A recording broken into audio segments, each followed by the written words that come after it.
What is going on, everybody? Welcome to the BizDad Podcast. Today, I think we've already had a half of a podcast already before we hit record, but Trent, really looking forward to actually starting this recording now and having a good conversation. Trent Booth is my guest today, and Trent, if you can, go ahead and introduce yourself, tell us about your family, and tell us about your business. Trent Booth. I'm the founder and head coach at Veritas Leadership Group. We do executive coaching and consulting. I started out at Cutco Cutlery. Boy, I was 19 years old. I was a college student and parlayed that into a career. I was there for 30 years before I retired. Wow. But I got to do executive coaching within the company and started flirting with the idea of doing it outside of the company. And then that grew and it was going well. So we made it an official thing 3 years ago. When I retired from Cutco and have been doing executive coaching ever since, building up a team of coaches now. So not just doing executive coaching for owners and their right-hand people, but also coaching the coaches, which is just a blast. My wife and I just celebrated 26 years. So Christy and I are both from Canada originally. I was from Western Canada, Vancouver, Canada. We love Canada. We love the States too. I think we're better citizens because, we've got a different experience there. So we're immigrants and moved here about 21 years ago from Ottawa. My wife grew up in the London, Ontario area. It's right outside Detroit, not far. And we've got 3 kids. They're all adults now. So we're in this new phase of like empty nesters. Some of it's temporary because we got a couple college kids in there. Like one's about to get married. Katie's our oldest. She's 24, getting married this spring. Our son Jake is 21. Moved out and found out how expensive it is to not live at home. So he might be back, but is currently out. And our youngest, Becca, is 19 and working the Disney College program right now, not far from you. She's in Orlando, but returning in a few weeks. We can't wait to have her back. So, but in the meantime, I can walk around the house as God designed now and just kind of, I don't have to get dressed or robed. I can just get it done with coffee in the morning. It's been great for a season. So yeah, life is good right now. That's the family. That's the business. Veritas Leadership Group. Welcome to the BizDad Podcast, where we dive into the melding of fathership and entrepreneurship with your host, the original BizDad himself, Adam Labar.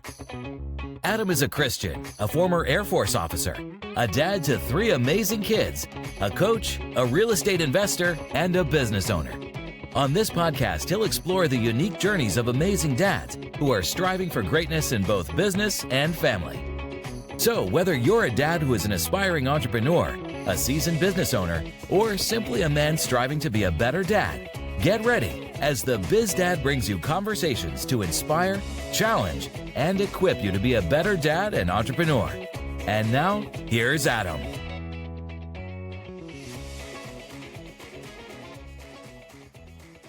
Very cool. That's the older kids, once they're out of the house, I would imagine that is a whirlwind. But I'll try to ask faster than you think. That old cliche. Like the time is short. It's real. Yeah, for sure.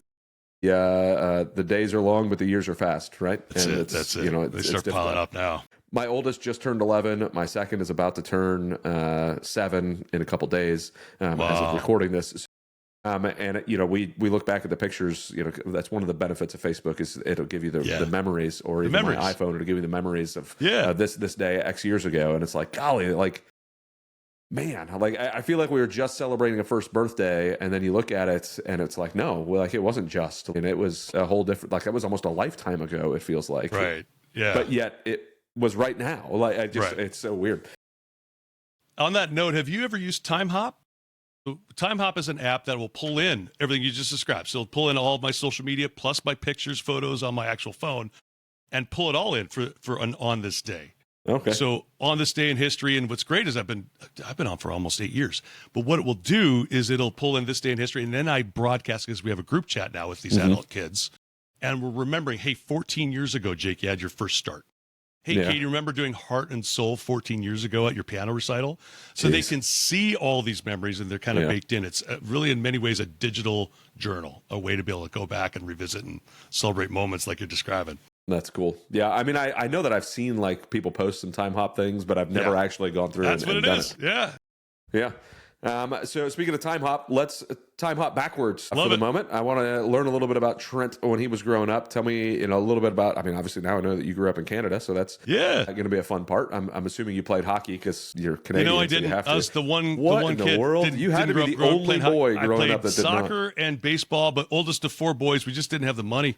Yeah. And in the 80s, we played road hockey every day outside. They call it street hockey here, or deck hockey. But I started playing as a 38-year-old in New Jersey. And can I tell you how much the Americans loved teaching the Canadian hockey? I'd show up in my Team Canada jersey. They're like, he's on our team. I'm like, it's not like that. I'm like a 7-foot guy that's never played basketball. That guy, right? Yeah, it was kind of rough to learn hockey here in South Jersey. But oldest of 4 boys, and 4 boys in 4 years.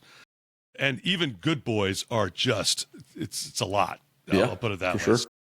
My dad worked for Procter & Gamble back in the day. He was a sales guy, which means if your territory is even Western Canada, you're covering a territory from like LA to Minnesota.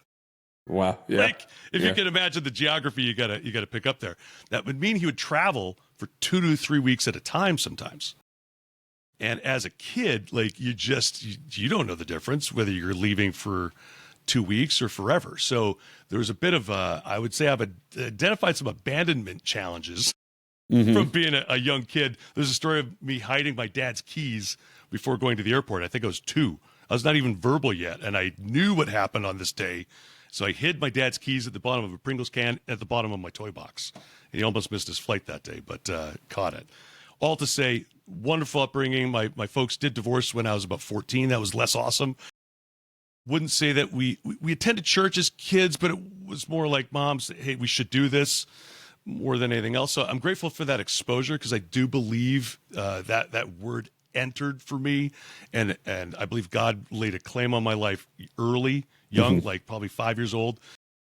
And so when I became what I would identify as crossing the line of faith at 16, I think that was more of a homecoming rather than an introduction. So, and that said, I'm the only of my 3 brothers that walks and goes to church at this point. So my dad would say he has faith, but wouldn't say he's darkened the door of a church in a hot minute either as well. My mom is suffering from late stages of dementia, so she's not going either at this point. But I believe it's one of those things like, could be in heaven.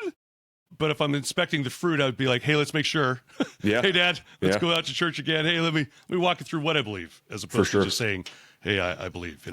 Yeah. And it's a, being that example as well, regardless of, I mean, you have brothers that you need to be an example for, your family, because we all want our family to go to heaven with us, right? Right. So, I mean, they've got to make the their own choices. It's the most important question we got to answer, right? I mean, of all the questions we're going to answer in life, let's get this one sorted out. What happens when I die? Yeah. And let's not guess. Let's know that one. Yeah.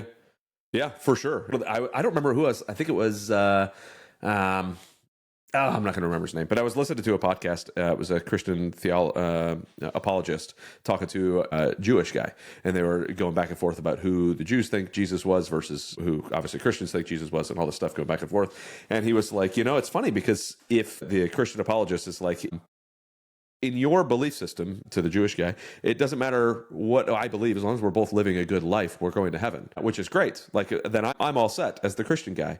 But if Christianity is true, yeah, you're not. So you got to be really sure that you are confident that Judaism is correct and not Christianity, right? Was Jesus actually the Messiah coming back? And you guys are Jesus just like, made some wild claims, like if he is the Son of God, then he either is or he isn't. Let's start there. And if he is, that demands an answer. Who is he? If he's not, that doesn't make him a good moral teacher.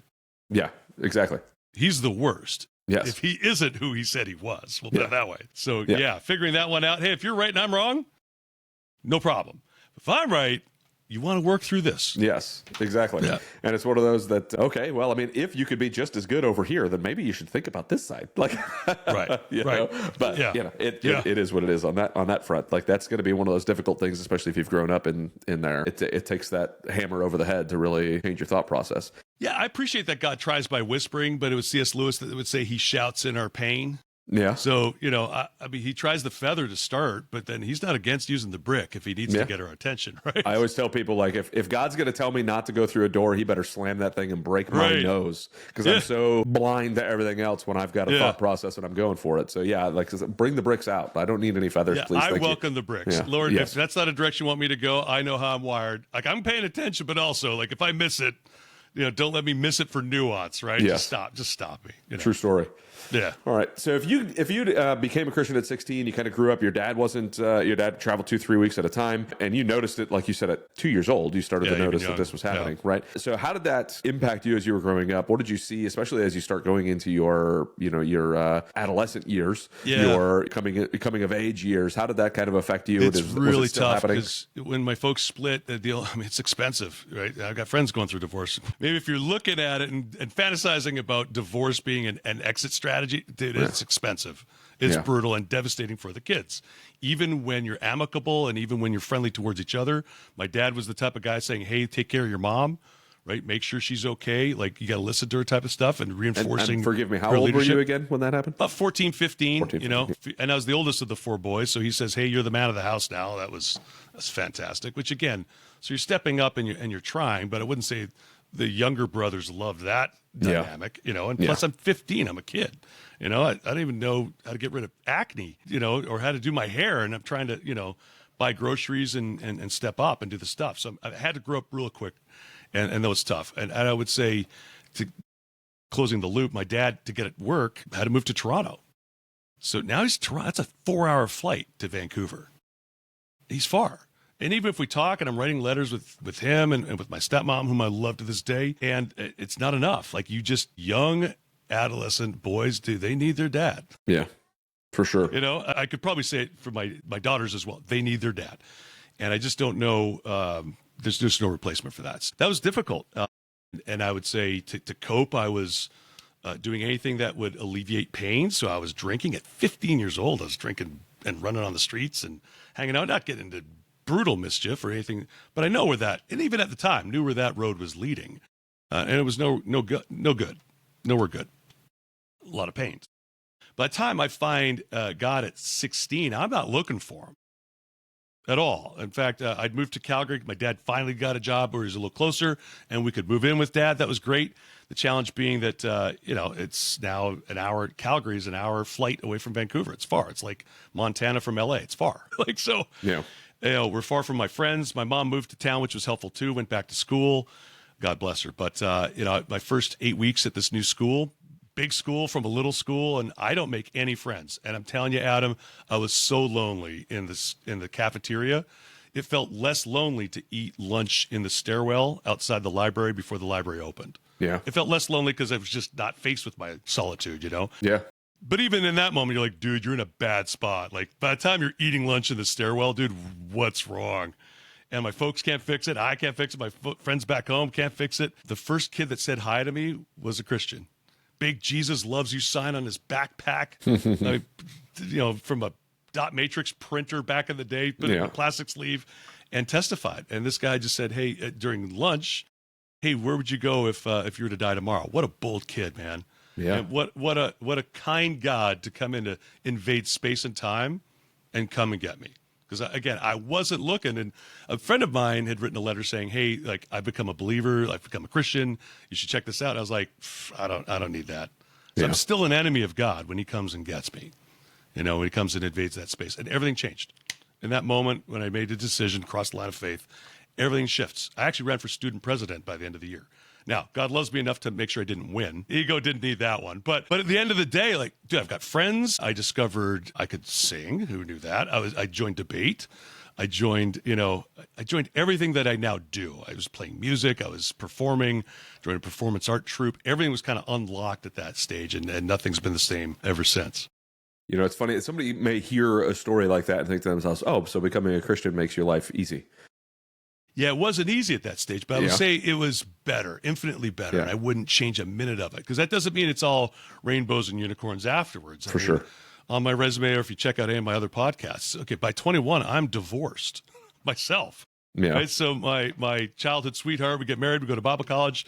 She decides she doesn't want to be married anymore at 21. Like, that's a thing. Because she's gone. She's in the wind. So if you listen to this and going, oh, that's all I need to do. No, it's not. Just say a prayer and then life is great. Yeah. I'm saying those are hard days. And I've had to re-up on that commitment, that faith, commitment, where I'm kind of saying, all right, so when my wife leaves, I'm 21 years old. Trent, do you double down on your faith? And is this going to get you through? Or is this all a scam and you just walk away and just eat, drink, and be merry, for tomorrow we may die? get at it. And I decided to double down, Doesn't mean I didn't have some sideways days in there or seasons, but I decided to get baptized that fall. After getting baptized as a kid, I'm like, hey, let's obey. Yeah. Let's demonstrate publicly what has been an internal decision and still is super relevant to me. Yeah, for sure. So at what age did you get married then? The first time? First time I was 18. Yeah, 18 years old, so right out of high school. Oh yeah, barely. I mean, the diploma wasn't dry yet. Yeah, one of those. And again, if people knew us back then, they're like, hey, if two people can make it that are young, you two have a shot. We have friends that got married that young and are still around. So this is not necessarily, I'm not promoting a program. I'm not suggesting my oldest is 19. I'm like, I don't think you should be married yet. You're doing great, baby. Yeah. My kid's now 21. I'm like, hey, buddy, by your age, I'm divorced. He's like, Dad, that's insane. I'm like, no kidding. Not promoting it, but it is real. And I more talk about it as a cautionary tale, because hey, let's give everybody a little chance to kind of figure stuff out. Let's give them some time. Brains aren't even developed at 18, man. Let's take a minute here. Yeah. I knew what the commitment was. It takes two people to remember what that commitment is, Yeah. So you said you went to Bible college. I did. Was your wife going to college at the same time? Was she going to the same school? Yeah, we went together. And part of it was because I was in theater school before that. And theater school, I had a postmodernist class, and the professor was like, you Christians in the room? I'm like, oh, here we go. Right? Christians in the room, because the Bible tells me so is not appropriate here. So you're going to need other sources to back up what you believe. Now, he wasn't adversarial, but at 18, I'm like, don't know. I don't know the story of Jonah. Like, I don't know. And I don't know these stories. At one point, he basically said, like, you don't know your own faith. I was like, you're right. So I quit and went to Bible school. And not so I could get a degree, not so I could become, boy, in the 90s here we're talking, if you love Jesus, you're either going to be a pastor or you're going to be overseas type of thing, right? And I'm like, I don't really think either of those, but I need to go and learn what I believe so that I can actually defend my faith intelligently as opposed to just, blind faith. And it was Josh McDowell was one of the guys that influenced me early there, and he was a big apologetic guy back in the day. It was his son that I was talking about earlier that was having the conversation. Yeah. How about it? Well, you got to get this back to him, because one of the things he said to me was, via tape, I never met him in person, but he would say, my heart cannot rejoice in something that my mind rejects. And I was like, dude, that absolutely tracks. Let's go test him in this. Let's go test the science. Let's go test the archaeology and see what comes up. And boy, I tell you, time and time again, I'm like, that actually deepens my faith as opposed to challenging it. You know what I'm saying? One other Josh McDowell story, he would say he was talking to young pastors at one point. I got to see him with my now wife, Christy. So the story ends well, by the way, if you're thinking, hey, Trent's divorced by 21. By 25, met Christy and we got married. But we were ministering, and other youth pastors were in the crowd. He said, hey, I'm meeting a lot of wives, and they're really lonely because their pastors are out working too many hours. Yeah. He goes, don't let your family get in the way of your ministry. Your family is your ministry. Yes. Start there. I was like, okay, this guy. Thank you, Josh McDowell. Appreciate you. Yeah. And it's one of those, the Bible even tells you that if you neglect your family, you're as good as a non-believer, right? Stop. So and there are plenty of pastors who end up feeling that pain, fast forward. It's just, I've planted a church with a buddy of mine in 2009. By 2012, I'm like, the kids are seeing Dad, but I'm working full time at Cutco, and I'm a pastor. And I wasn't choosing to be a lead pastor, but circumstances led to I'm the guy. And we had to close the church down. I was like, I guess I'm not doing either well right now at this point. I'm hearing Veggie Tales in the other room while I'm tapping out a sermon after, waking up at 5 a.m. to get it done. I was like, this is too much. So we put it. Wow. Yeah, to your point. So, the resume's mostly failure for me, brother. Hear me. So, divorce, failed church. We got a litany of bodies back behind me in the wake, but God's not done with me yet, and I can see how it's all working to good because I can help people in a way that have been on the mat a few times, if you know what I'm saying. So, if you want to minister to somebody that's been through death of a loved one or something like that, the best way to access that empathy is go through that valley yourself. Yeah. For sure. And I was listening to, and I'm going to forget his name too, because when I'm on the spot, why would I remember a name, right? But he's a former Green Beret, Virginia delegate. Love listening to him. He's got a podcast called Making the Argument that he does with his wife and one of his partners. But Nick Freitas, there we go. So nice. he was running for Congress in Virginia and did not get it. But he and his wife both felt like God was saying, hey, you need to run for Congress. So he's running for Congress, doing the thing, going through all the steps, going through all of the crap that it takes to actually run for Congress, the beat downs and the back and forths and all of the nonsense and people digging into you and doing like all the craziness. And then he goes through and like it looks like he's going to get elected, and then later that night votes change. He's gone, doesn't get elected. And he's like, God, I swear this is where you told me I needed to go. Right. You know? And he's like, and it took me a while to realize that, yes, the success or failure of where you're going does not mean God did not or did not want you to go. It was the lessons that I learned there and the people that I met that allow me now to have millions and millions of people following me and listening to me because I went through all that effort, because I did all these things. So we can constantly look back and say, look at all these, and I'm not saying you did this necessarily, but the way you said it, look at all these failures and bodies behind me. And it's one of those things that, no, those are just steps along the way that God needed you to take. Sometimes we take our own steps. Don't get me wrong. Sometimes we just go, I know, I'm going to go this way anyways. And sometimes there's no lesson in it. It's just devoid of meaning. It's just because we were stupid. Yeah. And which more often than not, I tend to do stupid things. So it is what it happens. But when God is telling you to go somewhere, don't look at the success or failure of that thing on whether or not God actually wanted you, but the lesson that is inside of there that gets you to the next stage of your life. Because you never know where you're going to go. We'll dive into in coaching is we need to redefine what success is. So if we're just going to look at the scoreboard and call it success or failure, pass, fail on the scoreboard, we might miss it. And the point is, I do believe that God he's measuring things we're not seeing. Mm-hmm. So if we can recalibrate to being faithful instead of being successful or even victorious, if we can just be faithful. So I would celebrate Nick running regardless of the outcome. We need to do the right thing regardless of how it turns out. Right? If I know it's the right thing if I feel called to run for Congress, I need to run for Congress. If I'm called to lead this church plant, I'm not going to judge my success or failure based on how much money is in the bank or how many people are coming or how many decisions were made today. I need to be faithful and then leave the harvest to the God of the harvest as opposed to it's on me. Yeah. Caught in that results trap.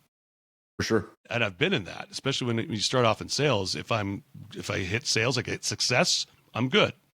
And if I don't get sales success, I'm not good. I'm like, boy, let's start there. Don't let that be determinant of your personal okayness, number one, but go past that. If you're going to just submit to circumstances for how you're doing, you got no shot. Yeah, for sure. You're gonna feel like a failure all the time. You're going to miss. Yeah. Yep. One of the things a fellow Canadian friend, not friend, but Jordan Peterson, when he talks about where was I going to go with this? I just lost it. You had said something that reminded me of what he said. Crap. Doesn't matter. I lost it. Well, it'll come back to me. The idea of being faithful as opposed to successful, that might be it. Because that one thing is such a shift. It takes pressure off. Now, hear me. I'm not saying that we aren't ambitious or going for big stuff. The point is it just eliminates the pass-fail aspect of that. If I was faithful, if there is no crop at the end of this, I did the right thing. Well done, good and faithful servant. Yeah. Now, what happens more often than not is there is something there. And if we do this over time, kind of like the stock market, you will see it go up. Yes. But it's not a straight line, baby. For sure. There's a lot of up and down. If I look at any hero in the Bible, it's not a straight line. Yeah. Dude, Joseph is mostly south until it finally turns. Yeah. And again, it wasn't still about him. It's about saving an entire people. Yeah. Yeah, I mean, all of the big guys there. I mean, you look at Saul before he became Paul, right? Like he was literally murdering and persecuting Christians, and then all of a sudden, like gets the brick in the face, and it's like, oh man, and then writes a majority of our New Testament, right? What a kindness! What a kindness. David, a man after my own heart, and is an adulterous murderer, and it's like, but a man after God's own heart, right? So. Yeah, I thought about that one. When he sees Bathsheba, there's no way that's the first time he's where he shouldn't be, seeing what he shouldn't see. Do you know what I'm getting at? Yep. That's not the first time. Sure. This is not number one when you're caught. Yeah. It's a bad one. Bad one. But I do remember, but I appreciate the refresher on Jordan Peterson. One of his 12 rules for life is tell the truth or at least don't lie. And it's one of those things that, like, if you can keep your North Star and know where you're heading all the time, it makes your life so much easier because, A, you don't have to backtrack. You don't have to correct all the time. You just do what is right, plain and simple. Yeah. When I do wrong by my kids, I apologize. And I say, dude, I screwed that up. Let's do the deep dive there. Hey, sometimes dads make mistakes. Hey, kids, sometimes dad make mistakes. And then it's funny because, like, the kids will go, I'll say things like, guys, I'm sorry. I apologize. I missed you. That's okay, Daddy. when they were little. I said, it's actually not okay. It's not okay I at all. yelled at you guys, and that's not okay for anybody to treat you like that. I'm asking you to forgive me. Now, there's so much dignity in that moment because I've reversed the power dynamic, right? So for little girls to hear, you know what, it's appropriate. But I'm also modeling for them in that moment how to humbly show up, take a knee and be like, hey, I messed up here. I apologize. To learn that at a young age, where else would you learn it, Adam? If we can't say sorry on the little stuff, how can we say sorry on the big things? And to have that reconciliation that we so desperately need. But starting it with when they were young, there was one time where my son and I had a meltdown, and I publicly outed the kid as having forgotten his hockey gear. He's the goalie. So if he doesn't have gear, we don't play today. Yeah. So we cobbled together gear. He gets on the ice, but I'm housing him in front of everybody. He's 7. And I said to him before we left the house, don't forget your bag. He heard, I got your bag. We show up with no bag. But it was my fault. The kid's 7, Adam. It wasn't him. It was me. But I threw him under the bus. And so when I apologized, I not only had to apologize to him, I had to do it publicly to everybody else that I'd wronged. Everybody heard it. So we're both crying in this experience. At the end of the year, we do a high-low for the year with all the kids. We've done this for years. It's one of my favorite traditions. This highlight of the year was the time that we reconciled after our dad messed up. Wow. Who knew that would make such an impression on the kid? But they're always watching, not just what we're saying, but how we're showing up and what we're doing. And I would say some of the most significant moments as a dad, the wins even, came out of me being a hot mess, selfish, being the worst. Ben Shapiro talks a lot about how, you have highs and lows throughout your life. And then you get married, your highs are higher, your lows are lower. And then you have kids, your highs are even higher and your lows are even lower. And they're all based around those people that you're adding into your life. Yeah. But the addition to your life is unbelievable, right? And some of those lows are because of how I feel about what I did, not necessarily about what they did. It's about what I did, like where am I at in this? And that makes it real low. You're wildly exposed. I mean, your heart is out there. If you've got 3 kids, your heart is out there every day and you've got no way to protect it. You know what I'm saying? Like you barely have influence at that point. So you're opening yourself to immense risk. Our oldest actually had a grand mal seizure when she was 10. Out of nowhere, there's no epilepsy in our family or anywhere. We go upstairs one night to check on her. She's shaking and has blue lips and she's foaming at the mouth. We think she's dead, Adam. We think she's gone. Can you even imagine? And I've got 3 thoughts just evaporating as I'm doing daddy-daddy CPR as we're waiting for the ambulance to show up. I see her graduation gone. I see her wedding gone. And I see all these things that we feel, I would say, entitled to as a parent. These are all sure future happenings that I'm going to enjoy and experience by necessity because I've got kids and they all grow up, don't they? Yeah. So the kindness in this, as morose as it sounds, is that I realize in that moment I'm a steward of these kids. I'm not an owner. At best, I get to enjoy them for a hot minute as long as the Lord allows me. And even within that, it was to enjoy every moment. Now, she has grown out of her epilepsy. Praise God. Your number one prayer request for 3 years all of a sudden is like, wow, that's amazing. And now we don't even think about it. She's 24, about to get married. Yeah. We're about to have that down the aisle experience after having the graduation experience. And the third one is her own kid type of things. But if we get that, it's only, again, God's kindness, not because I'm entitled to it. Yeah. It was a big shift for me as a dad, is to know, hey, man, you're a steward, not an owner of these kids, man. Yeah. And we're supposed to steward them to the point where they get to go walk out that door by themselves and do their thing. The job is they're independent. They're dependent on us when they start. The job is to get them to depend on God, not themselves, but like depend on God when you leave the house here. That's the goal, right? Is how to have you depend on me. Now you need to depend on the Lord. Even as teenagers, I'm like, dude, I can't be around you all the time. I can't know if you're making the right decisions or not. You have to self-regulate. You have to decide this is your faith for you, not because you want to be compliant with me. Yeah. So we weren't like really heavily regimented in terms of tracking their phones or tracking their locations necessarily. We trusted them. But and I think that you have to lay the groundwork at the beginning to do that, though, right? Yeah, you don't start cold. That was 16 years in the making, right? Before you set them loose, right? I was listening to a podcast yesterday. Malcolm Gladwell was being interviewed by Chris. Can't remember his name, British guy that moved now here to Austin, but I can't remember his last name. But Malcolm Gladwell, some of the stuff I had heard from him, I really liked. And then the more and more I hear, the more and more I'm like, I think you're just way off base on a lot of this stuff, right? So he had said on this podcast that it really doesn't matter what the parents do. The kids become the adults that they are intended to be anyways. The parents really have almost no impact. And I was like, what where do we get that thought process, and right? He's a researcher, so you can find science and you can cherry pick that to make your argument, et cetera. Yeah. And that's the old nature nurture argument, right? Because I can look at the difference between how a child is treated by their parents and instantly tell. You can almost tell just by looking at the child what they're doing, how their parents treat them. Oh, no question. People say, you're so lucky your kids are good. I'm like, we're working really hard. Yeah, it takes a lot to of make work. sure these kids are good. Yeah. How dare you? Come on, man. This isn't accidental. Now, I've also seen really great parents. I would say this too. At 51, I've seen amazing parents do everything right. At some point, those kids go where they want to go. Make their own decision when they're an adult. Or as they grow up, they make their own decisions still. That's hard for me to still swallow, I will say. If you can do everything right, you don't get the outcome you want. But that's, again, that whole control versus influence debate, right? What do we really get to control? So the only way I could try and reconcile what Gladwell's saying there is they're probably watching you more than they're studying what you gave them, right? Yeah. So more than those talks you have with them, they're seeing how you handle your wife. They see how you handle a bad day at work. They see how you handle a conflict at church with a brother. Like they see how you handle that, and they're clocking all of that. So I would say, is that nature or nurture? I would say, well, it's hard to divorce that, because if my daughter is watching how I handle that, she's got a better chance of handling that well herself. For sure. It's I'd say, I've said it a bajillion times on the podcast, more is caught than taught, right? So are you showing them what it actually means? Because it doesn't matter like what they read in a book. It doesn't matter what I speak out loud. If my words are not meeting my actions, they're going to follow my actions more than my words. So it can't hold up over time if it's not real, if it's not internal, right? It can't just be behaviors, because we're not behaving well all the time. That's kind of it, right? Boy, ain't that the truth. And how exhausting, by the way, to try and be something that you're not. So if it's not internal, I mean, do the inner work is what I would say to people. Do the inner work. So I want to fast forward now a little bit, right? So you went to Bible college, finishing Bible college. Like, where did you go finishing Bible college? You said that, I think you said you were already starting Cutco while you were in college, right? Yeah, I started Cutco right when I was at college there. And I was excelling at Cutco. And it was really the first time I saw, I wanted to kind of do what my dad did growing up, but I didn't really know what that was. Mm-hmm. I wanted to be a businessman, you know what I'm saying? So when I start selling Cutco, now I've got this whole new language with my dad, the sales guy. Yeah. And shared experiences too, like rejection. I'm like, Dad, that was hard. Hearing no's hard. He was like, yeah, keep going, cub. Yeah.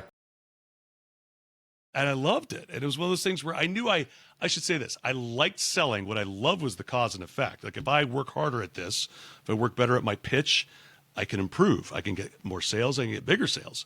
And then it was about leadership after that. It was about recruiting and training other salespeople. Mm-hmm. And I was excelling at that. So actually the company moved me from Calgary to Montreal. I was 21 when I moved. And they let me run the entire city. It's 3 million people, dude. Montreal is an epic city. It's a world city. And they let a 21-year-old kid run it. And it was incredible to see that leadership development in action, to actually see, and it continued to go well out there. So that's what got me out in Eastern Canada. And then eventually when I meet my wife, my now wife, she's about 8 hours away. She's in London. I'm in Montreal, but we made the long distance work for a minute.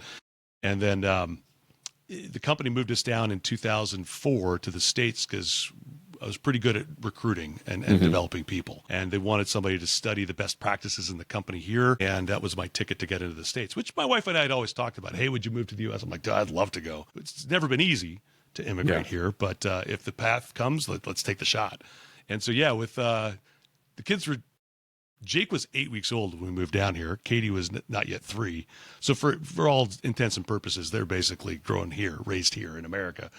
The youngest is a Jersey girl. She can run for president. The rest of us can just do governor at best, but she can get in. And it's been an amazing experience. What a wild ride. Now, hear me. Adam, nobody grows up in Canada with a pin and a map in New Jersey and says, someday. Like, nobody's geeking out to get to Jersey. Also, it's been an amazing place to raise our kids. And now that we're empty nesters, like we have technically no tethers here to the area, we love it. Actually, I would say our church would be a significant reason why we would stay. The relationships that we have, the family you're born into, and then the family you choose, the family we've chosen has been just absolutely amazing. So we're here until we're called out. Love it. Yeah, I'm not sure that, I graduated high school in New York, and I still wouldn't put New Jersey on the pin of places I want to go. So it's a bad rap. If you go through Newark, there's a good reason for the swamp and all that stuff. You get to South Jersey, it's the Garden State. You're like, this is crazy. You get the shore. It's really quite nice. It's the same thing. I won't go back to New York, like I haven't lived in New York in almost 25 years. Yeah. So it's one of those, I won't go back there. Yeah. Because New York City infects the rest of the state so daggum much that there's no desire for me to go. Even it's inappropriate. But the rest of the state is so beautiful. And it's like, you go up to Adirondacks, you go to Finger Lakes. I used to live, man. The Finger Lakes are gorgeous. Southern Tier, gorgeous. I used to live up in Plattsburgh and outside of Plattsburgh area. Sure. So I was basically Canadian.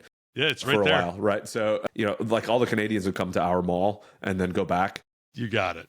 But for some reason, leave all their trash in our daggum parking lot. But because we clean it up in Canada. It's not exactly. I think part of it was they didn't want to make it look like they bought a bunch of stuff here. So they were like, oh, no, it just was in our car. We don't need to pay anything going back and forth. But yeah, all the Christmas shopping time was always an interesting time. But I love it up there. I love Four Seasons. I love the beauty. Like my wife, when we brought her up there, I brought her to go meet the family, and I took my dad's motorcycle, and we just rode through the Adirondacks during the fall. And she's like, bundled up a little bit because she's a Floridian, so she was freezing cold even in the fall. But I'm just looking at the colors and the beauty and just stopping, and she was like, this is unbelievable, And I was like, yeah, well, enjoy visiting, because I don't think we'll ever live here. Because I just can't deal with everything else that goes on with New York. But you're not wrong. And listen, if I never saw snow again, I'd be just fine. I grew up in Vancouver. There's not much snow. Not saying zero, but it's like Seattle. It's very temperate. In fact, it's less than 100 miles from Seattle. So like Vancouver, we didn't get a lot of snow. Part of the reason I didn't play hockey as a kid is that the ponds don't freeze, right, for the most part. Or if they do, it's like here, it's like for a couple of weeks, you can't skate. You can't walk on it. No, you can't put weight on it, etc. But I wouldn't miss. I could live in Arizona. I could live in Florida. I could absolutely do it. I'm sure my wife agrees with that one because she's a true Canadian, legit. Yeah. I'm decorating for Christmas as we're recording this. I was decorating for Christmas and doing all the stuff. And I'm like putting up Christmas lights in shorts and a t-shirt and sweating. And I'm like, this is wrong. Like there's something wrong with this. It's weird. There's no snow. It's not cold. I haven't froze my hands to the ladder. This is not right. Like it just, I love being able to have Four Seasons. Even when we lived in Virginia, it was great because we didn't have as much snow. Yeah. But you've got you scrape into winter a little bit for a couple weeks and then you have the leaves change and everything else. Yeah. Virginia calls. I'll put it that way. Virginia's for lovers. Virginia is nice. It is like when we lived up there, we had a decent property and there was a pond in the backyard. In my office, I would look out. I had this big bay window and look out and you see the pond. And when the leaves would change, it was like, how am I supposed to work? How am I I just want to stare out this window and watch the leaves fall and the pond move. It's just wonderful. Just amazing. Kids playing. It was great. And now I'm in Florida, and I love it too. But it's like, man, we can play outside year round, and that's awesome. You can, that feels good. But man, oh man, do I miss some winter? So you do miss. Well, you can visit. I don't miss shoveling. Yeah, exactly. That's what I told my wife. I said I would like to go to the place, go do it, never have to shovel it, never have somebody else could shovel it. I'll go ski on it, go snowboard on it, and then come back. But I don't mind visiting Manhattan, but to be in that fray, that throng, 24/7. That's not for me, dude. The older I get, I don't like crowds. Don't like lights. I don't like noise. I'm like, South Jersey it is, baby. Yeah. I've got a huge Expedition vehicle, the Ford Expedition, and it's got like a 6 or 8 inch lift on it, 35-inch tires, all this stuff. We drove it from here all the way up to Niagara Falls. Cool. Saw my niece and nephew graduate high school, did the whole thing, and then went to New York City. And I'm in New York City, and I'm like, dude, I don't know where I'm going to park this thing. I don't know what I'm going to do. Like, we have got an appointment to go to the Statue of Liberty and get on a boat, and I can't find a parking spot. That's I was real. like, I may just have to drop you guys off, and I might not be going to the Statue of Liberty. I'll just drive. I'll just drive around. Maybe go back to I think we were in Jersey where we stayed.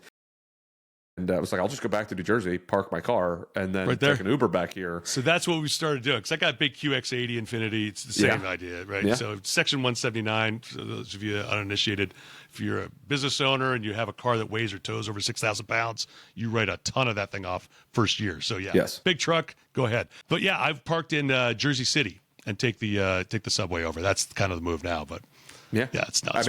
I just happened to I found this one guy at a parking garage, and he was like, dude, you're not going to find anywhere to park that. He's like, maybe if you're okay with it, I'll park it on the ramp here on the side, but you got to get it right up next to the side. And I was like, everybody had to get out the other side of the car because we couldn't open the doors on this side. And he's like, just leave the keys in it and I'll move it if I need to. And I was like, great, we got to go. I don't care. Here you go. And I was like, I'll give you it. We gave him like a $50 tip just to say thank you, because it was like, you saved me so much right now. So for the uninitiated, in New York, they park on ramps. So they actually will take your car and lift it and park another car underneath it because real estate is just so prime that it's nuts. It's ridiculous. Yeah.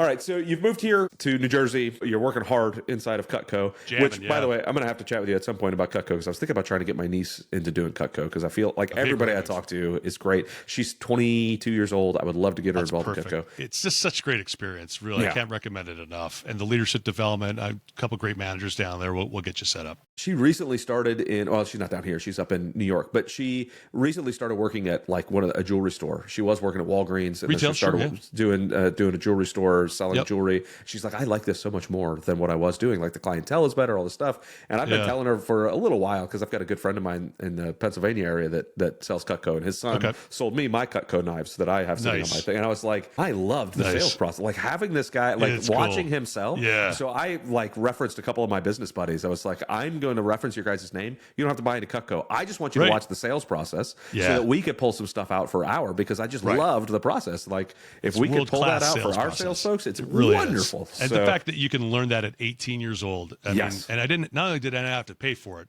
I could learn it and do it. And I love the fact that if I, again, got better at the craft, I would make more. So like there was one morning before I moved to Montreal, and again, it's like a franchise, kind of like buying a Chick-fil-A, sweat equity, you earn your way up type of thing, but it's all your own dollars. So I had to save 10 grand as a 20-year-old before I moved to Montreal.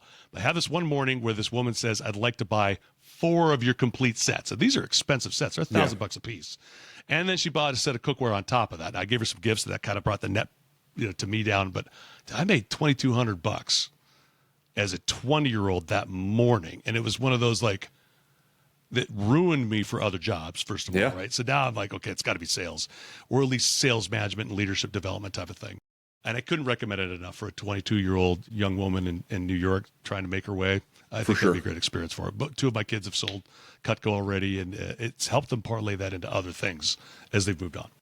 I'm going to have to get her connected in one way, shape, or form. But nice. So you are you're in New Jersey. You've got your kids coming in. What are you picturing your life going at this point? All right, you've already been doing this for a while, probably. Math-wise, maybe 8 years by this point. Yeah, I'd been doing it for a while. I kind of stumbled into coaching. I didn't know that was even a thing, right? So I'd been coached inside of Cutco. So, but like our vice president had like this cool event. But you've been to events, and as soon as the event's gone, like it was neat, but like cotton candy here and then gone. Mm-hmm. This guy had 8 follow-up sessions with me coaching and pouring into me. I was like, dude, this is amazing. When you're just a dry sponge and somebody pours a little water into you, you're like, man, I could run through a wall here. Fast forward, he's still having Vector University, we called it. Vector's the selling side for Cutco. And he got sick. He had pancreatic cancer, so he would still hold the event. He was well enough to do the event, but wasn't doing the coaching. So when I checked in with my friends that were going to the event, I said, hey, how's the coaching going? They're like, yeah, he can't coach right now.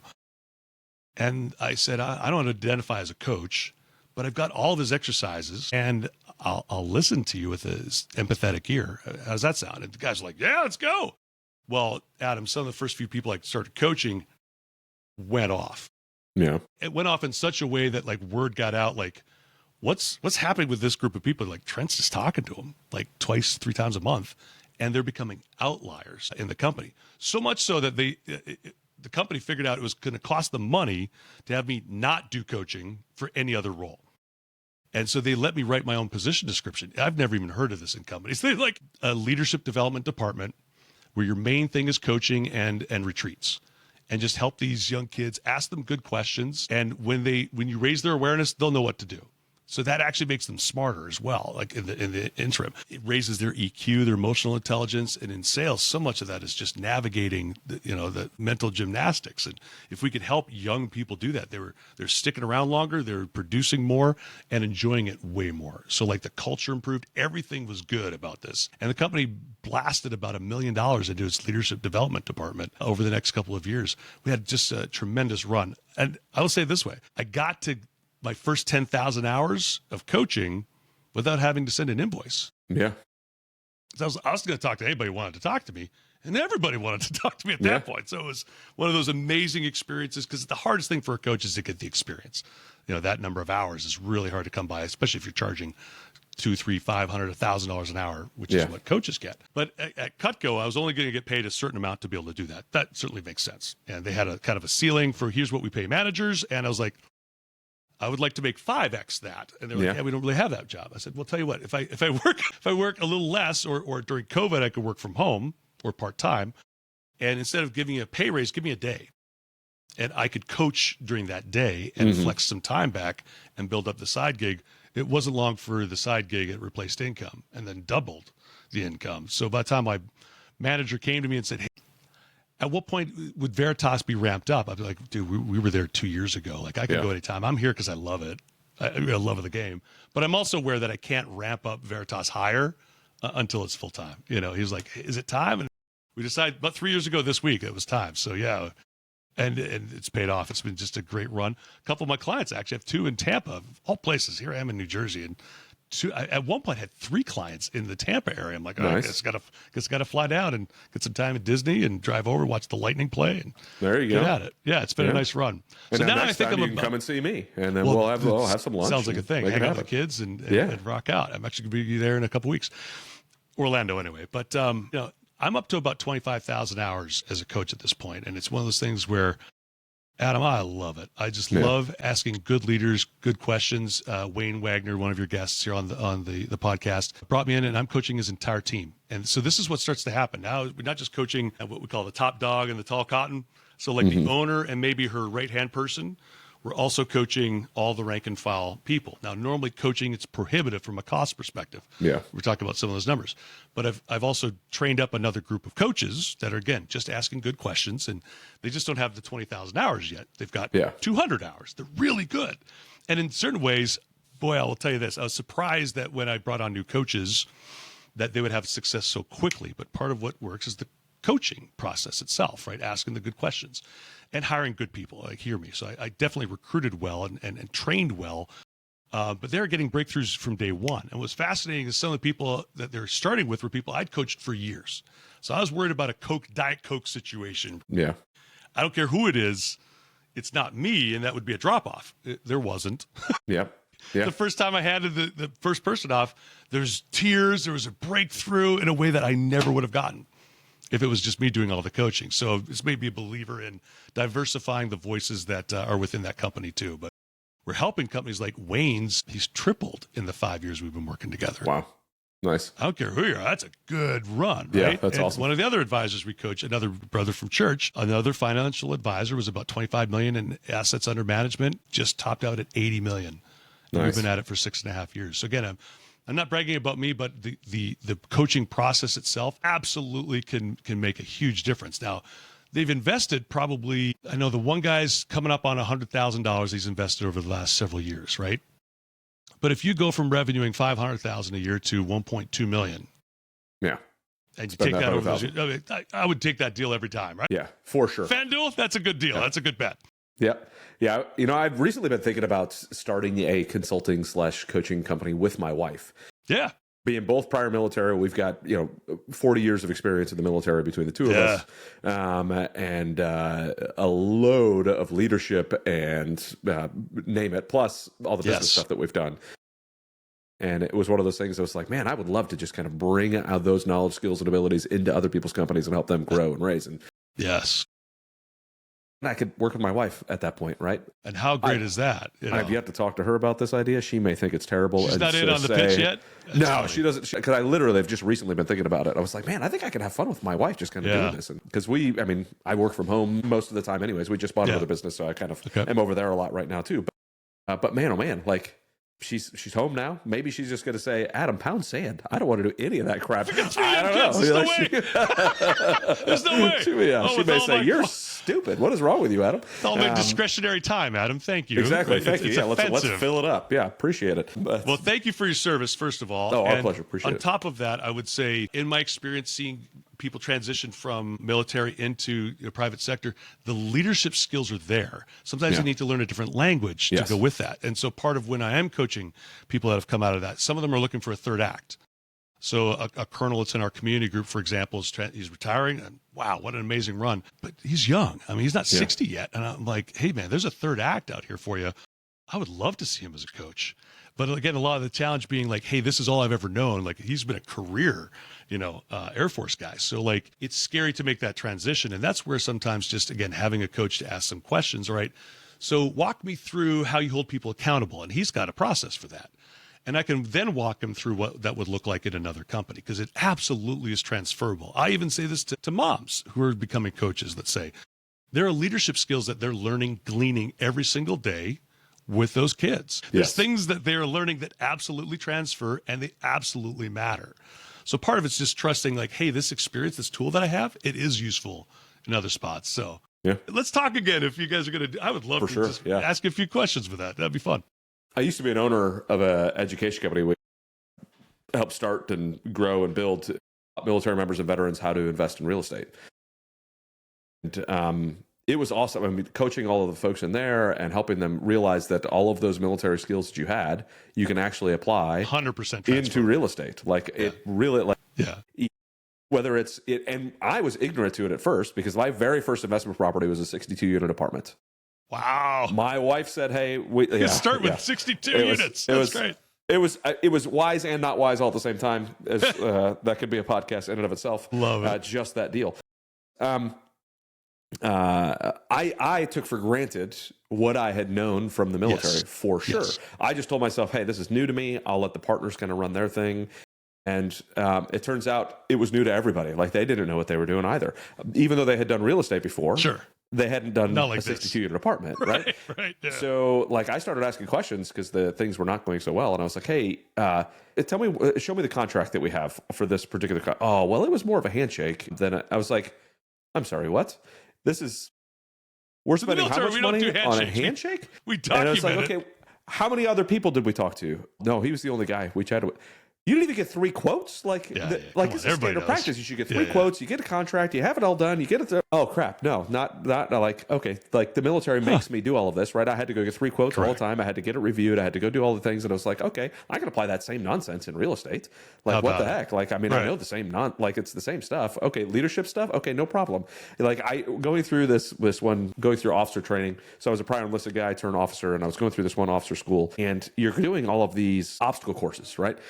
But it's like this whole, like you get 3 feet of rope, 4 boards, and you have to make it across this whatever, water thing, obstacles, all the stuff. And you're like, okay, so one person is the leader and they've got to assign all these tasks. And when you assign all these tasks, you have to say, hey, all right, you are my timekeeper. What I need you to do as my timekeeper is to tell me every minute and a half what is going on, what the time is, how much time we have left, and how much time is going by. And then I need you to do, and you're giving all these very specific things. If you don't give these specific exact things, you get docked points.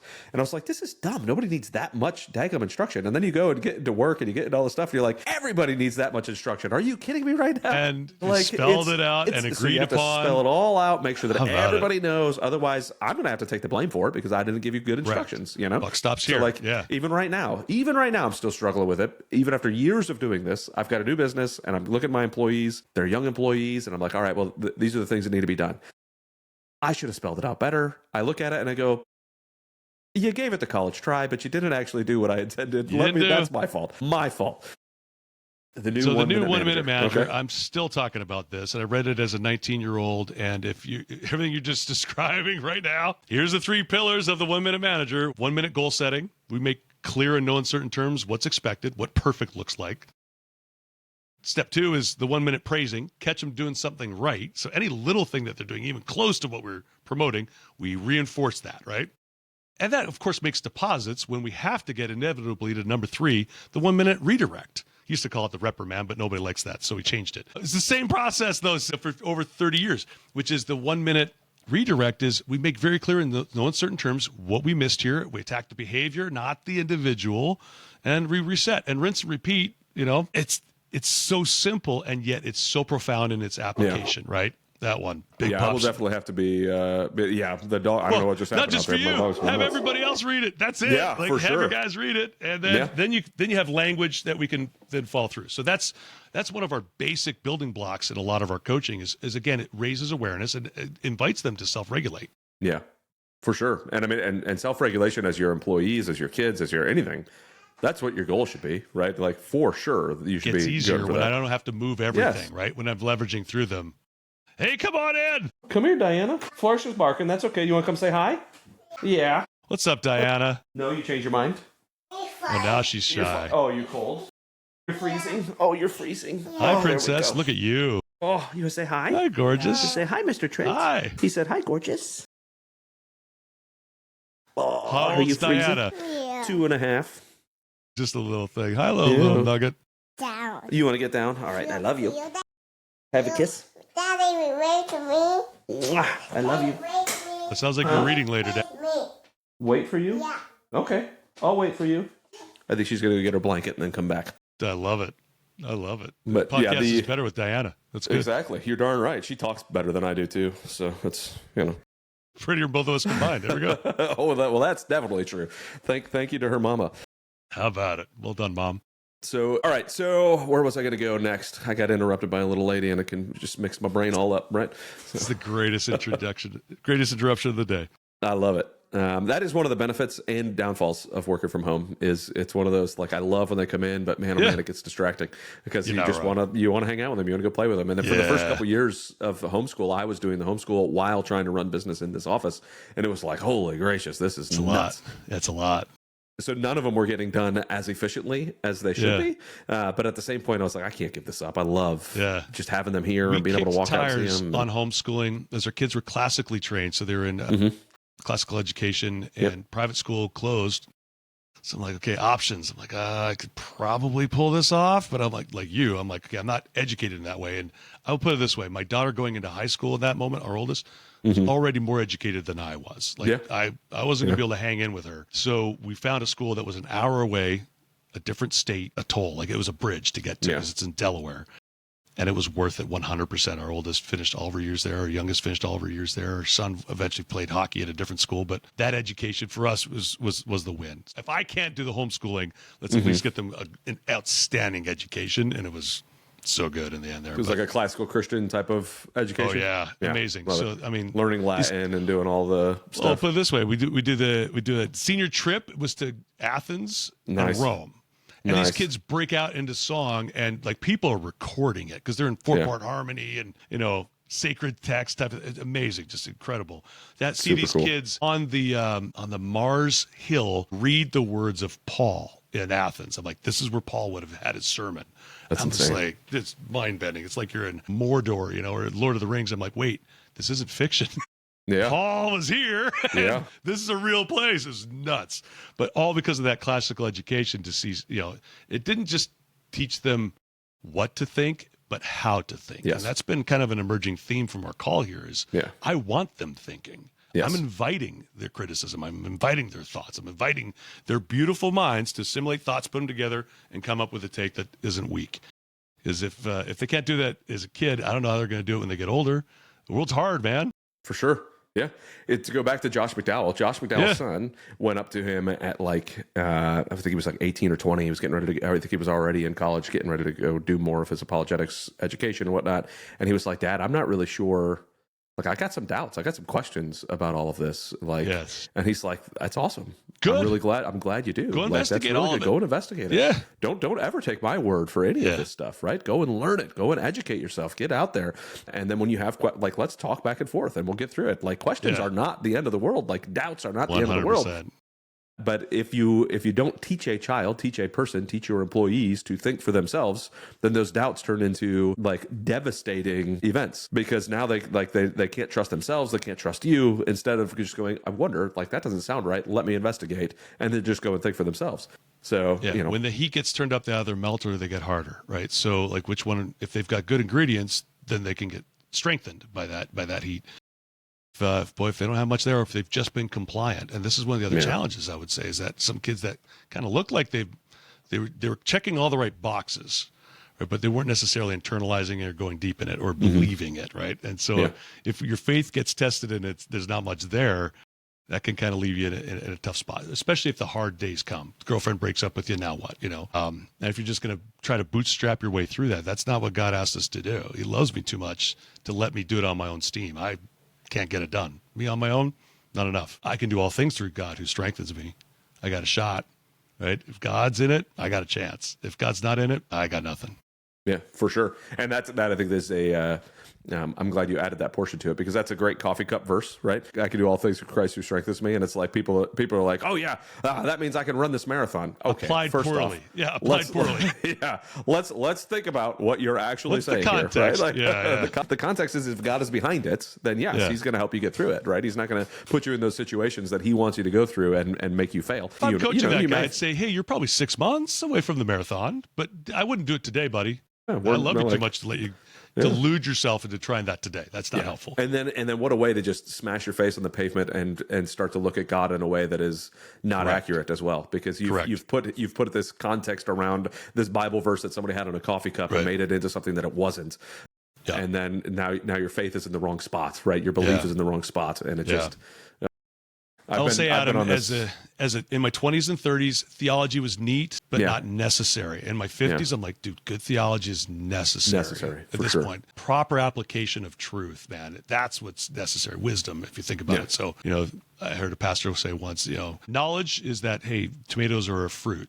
Wisdom is that they don't belong in fruit salad. Yes. Exactly. Let's get context. Let's get all of it sorted out. But knowing what is real, knowing what's true, let's investigate that stuff. So again, for me, in a way, it's I'm trying to go deeper in that theology, because proper interpretation, proper exegesis matters, right? What's really there and what does it really mean? Not great.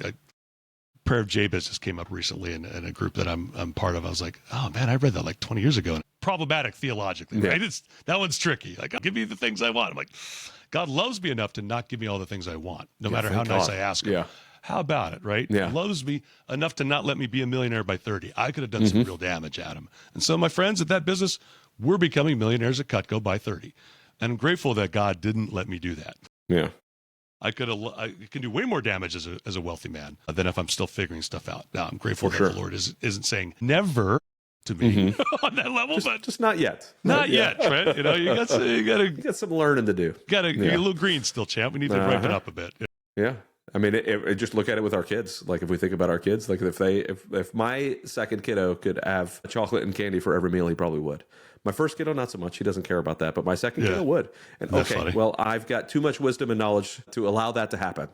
I'm too much of a loving father to allow that to happen. We're not having cake for breakfast because I love you. You're like, that doesn't sound right. Well, that doesn't sound right. If you loved me, you'd give me what I... No. And, it's fun because I get to... my son recently, I had him read, I'm going to forget where it was, in the Bible, but it basically talks about how, like, the spare the rod, spoil the child type of verses. And about how, like, if I don't discipline you, then it shows that I don't actually love you. I don't love you. Yeah. And he was like, I'm sorry, what? Like... Yeah. So what does the Bible like? Because it was one of those. I think it was a conversation about how they did not like some of the discipline that I have to do, and it was like, hey, let's look at what the Bible says about discipline. Yeah. Let's look at what the Bible. I mean, I don't discipline you by beating you guys. I don't spank you guys. I don't do anything. Is that necessary sometimes? I still think yes, spanking is sometimes necessary, especially at those younger ages. Get them in line the right way. At 12, I probably shouldn't be spanking you anymore. We're past that. Like, it's not. Because the spankings are going to need to be more punches for it to be effective on a 12-year-old boy, right? And I'm not going to punch my son. We do it in play fighting type of stuff, right? But I'm not going to blast you in the nose. Yeah. Not helpful. No, it's not at this point. Not at all. Got to have the opposite effect, I think. But I was like, this is what it takes. Like discipline is actually love, And then I look at somebody like Jocko Willink. He's got a book, Discipline is Freedom, right? And if I could teach you that disciplining as an authority figure is something that is, I'm showing love to you, and then discipline in yourself is showing freedom, like, you can align those two and be unstoppable in this world.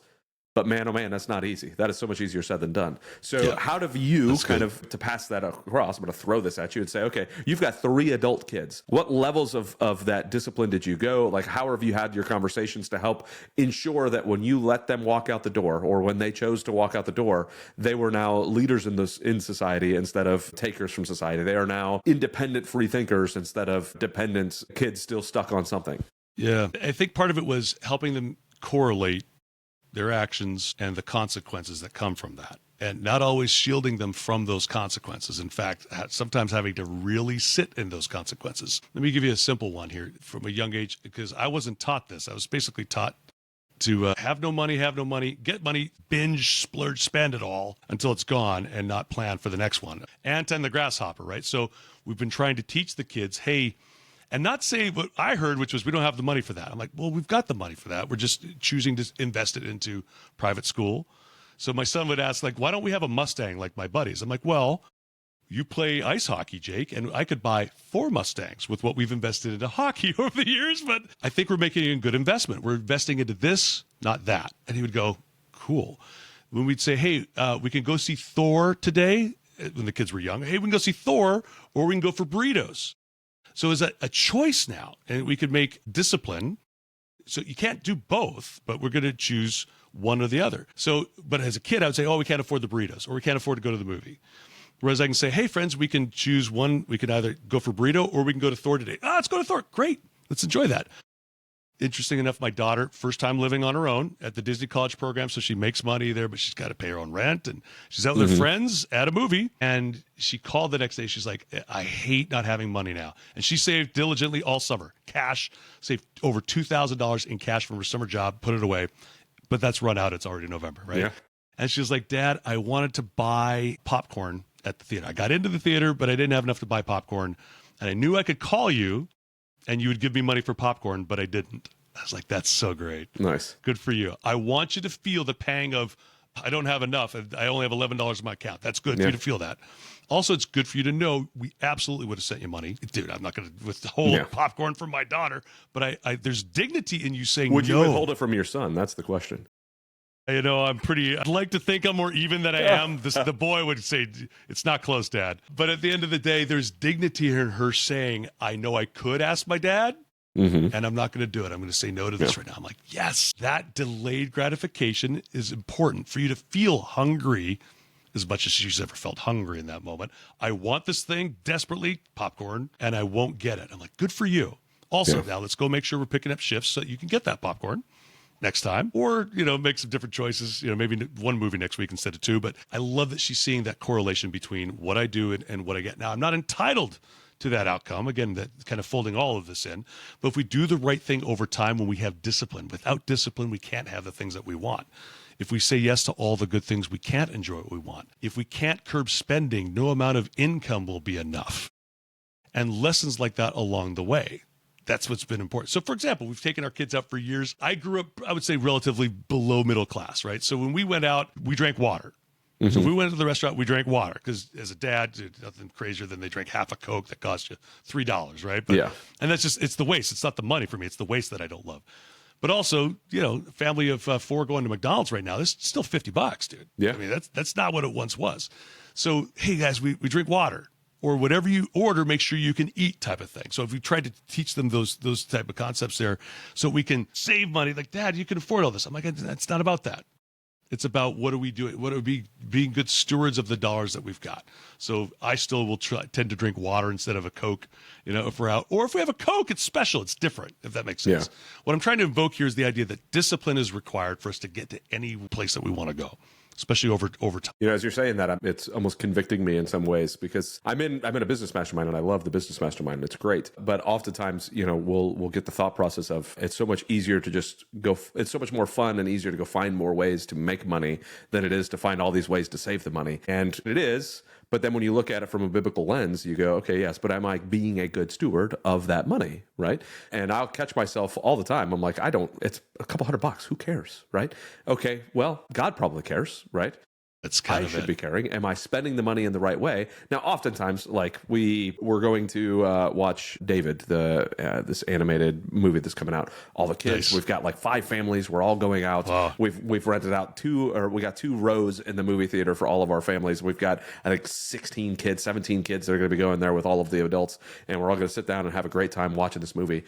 And my wife and I put it all together, bought all the tickets, and I looked over at her and said, I don't care. Let's just make it our gift. Like we'll pay for it, and nobody else has to pay us back for anything, and it's great. And those moments, I'm like, yeah, I love that. And then all of a sudden, I look at something that I spent like $200 on, and it was just like, whatever. And I'm like, well, yeah, it's sure, I can afford the $200, but why? Do I need to? Do I really need to spend the $200? And my wife was always the let's have a cup of water, right? Like she was stationed, deployed, quote unquote, sent on an assignment down to Bogota, Colombia. She's living in a JW Marriott in Bogota for 6 months, getting like an extra $200 and some odd a day per diem. And she would make peanut butter and jelly in her room. And I was like, what is wrong with you? Right? Because like Woman me, after my own I heart. was I love super paycheck to paycheck. I was like, because the government gave me money every 2 weeks. Like, okay, the government's going to give me more money in 2 weeks. So I have 2 weeks to spend this month. Right. And like, I never got myself into a bunch of debt, but I was stupid with the money that I spent. It's like, no, I'm not going to make food at home. I pass by Taco Bell on the way to work. I'll just get Taco Bell on the way to work. Right. So now I'm getting doubly bad because my waist is getting bigger. And thankfully I was younger and I was working out a lot more. So it wasn't as big of a deal. But she was like, no, like this. And then I got married to her and she had this thing called a savings account that blew my mind. I was like, that's a thing? Nobody does that, right? For old people. Nobody does that nonsense. You save money. It's ridiculous. But so now she's kind of started to realize, okay, I can actually step out a little bit. It's okay because it is okay to spend a little bit here and there. Yes. And she's brought me onto the, like, she's the reason that I started investing and started buying businesses and doing all this stuff because I never thought about any of that stuff before. Like I lived in apartments, but never thought about anybody actually owning that thing. Like people don't own apartment buildings, and then no, sure enough, somebody does, and I'm paying that person every day a month. But to shift that mindset, and now I still catch myself having to go back and reel myself in. Don't become the paycheck to paycheck guy again. Be wise with your money. Spend your money correctly. Discipline will have helped me with that because sometimes I get off that train and I'm just like, whatever, we've got money, spend it. You know, it's don't do it. Part of what you're describing though too is the idea like, hey, we can afford to take everybody to the theater because we say no to certain things, right? So because we're good stewards of our money, then we can have this gift. We've got a wedding coming up in April. Our oldest is getting married to ex-military kid, also Cutco. This guy's got everything working for him. There he goes. And you know, at this wedding, that's not a place to kind of go, all right, water. Yeah. Or box wine for everyone. That's going to be, this is where we go all out. And I think that's appropriate. We want to, again, encourage stewardship. Doesn't mean miserly, right? Yeah. But stewardship is being a good, I would call that an investment, right? If we're going to blast into the wedding or blast in your case into the theater. But the idea of the kids understanding that stewardship isn't just money. So time, screen time, for example, like, are we being good stewards of time that God's given us? And again, that doesn't mean we can't watch a TV show. That doesn't mean we can't do things. But like, are we accountable for how we're spending any resource that we have? I would say at our church, one of the things I'll talk about with our leadership is, hey, are we putting people to use? Are we putting people with gifts into ministry opportunities? Are we giving every hand a broom? If we love them, we better be using them, not just for things that are, hey, I can change a diaper. I don't have the gift of changing diapers, but like, if I have a gift of speaking, am I doing that somewhere in the church? Because we are responsible, I think, as stewards for every resource we've got, including spiritual gifts. So are we putting people to good use? For example, our youngest daughter is a art major, which again isn't like, okay, we go to classical school. They like the arts there, which is great. But, you know, she wants to be an artist. I'm like, I'm not really worried about the money side of it. I do believe that you're going to be taken care of that way. Let's make sure we're being a good steward of the gift God's given you. Let's go to art school and we'll figure out a way to sell it. She can sell her art. It's that good. Yeah. But that's not why we said yes. We said yes because she's got a gift for it. Do you know what I'm saying? Not necessarily faithful that it'll be successful. We trust that our God will take care of us. Go do good work, being a good steward of the gifts. That's why I love being able, like the parable of talents always is one of those things that while a talent is a form of money in the case of the Bible, I love how it translates to talents for us that 100%. We can say, no, like use your actual God-given talent as well and be a good steward of that, not just the money. So the one steward buries it, does nothing with it. You're the greatest artist ever and doesn't go to school with it. I'm like, zero art. Well, keep in mind what Jesus calls that one wicked servant. Yeah.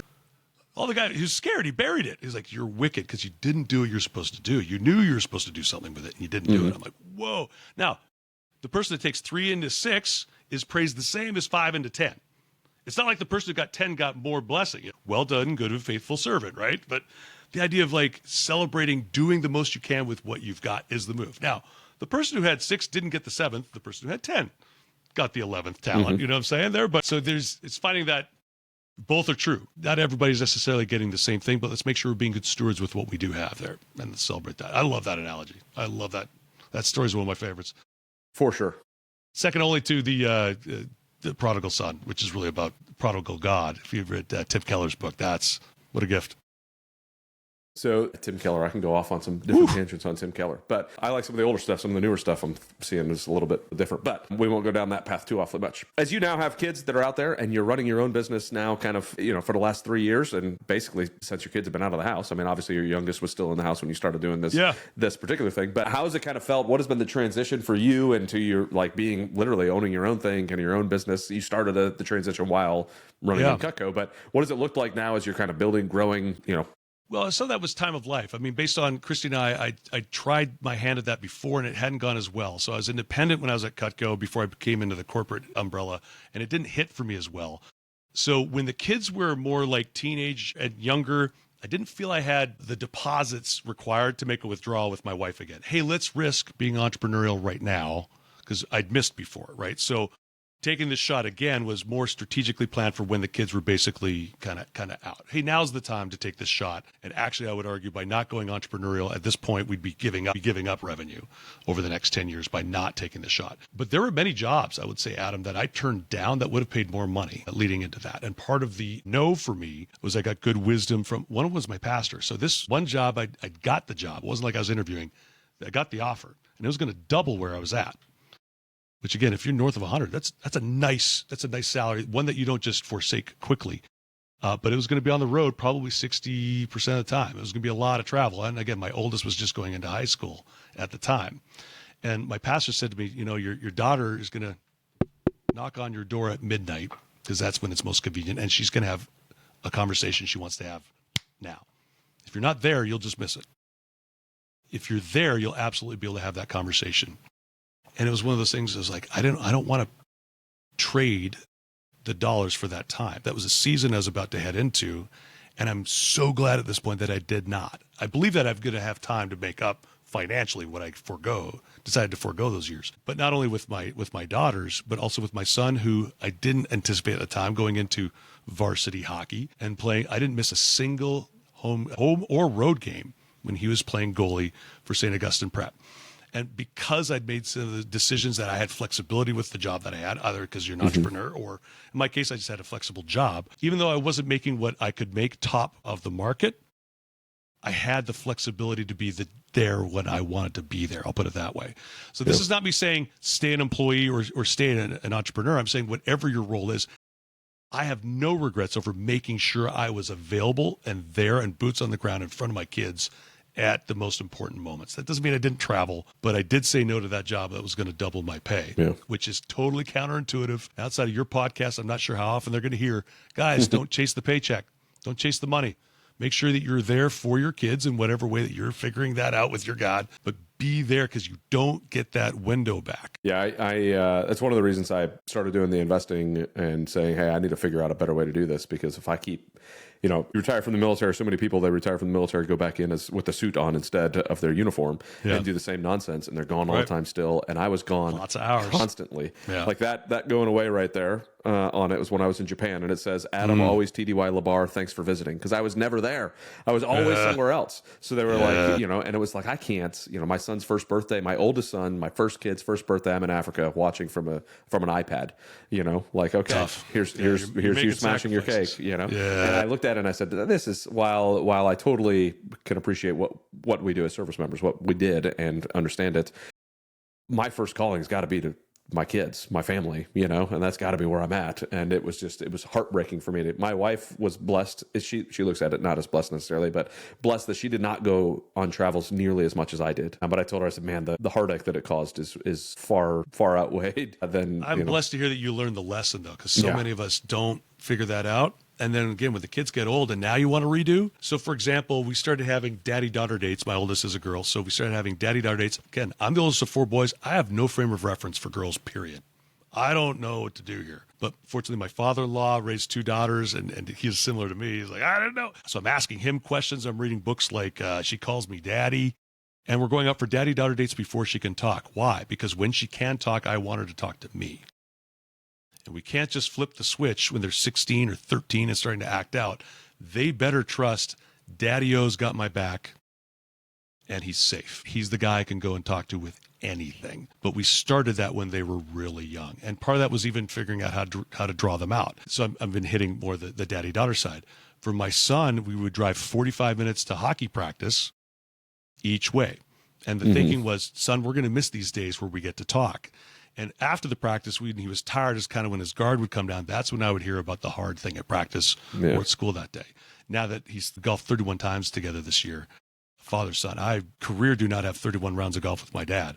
But this year we got 31. And I noticed how often on the back nine, he was opening up and talking about business challenges he was experiencing or stuff at school. But we started when they were young. And the key was that we could build that relationship up so that we were safe. This was a place where you were going to get support. Not always what they want to hear. Some of them were very fierce and hard conversations, but they knew we had their back because we had the quality and quantity time built up to be able to make those withdrawals later, And so now as adults, these kids seek us out.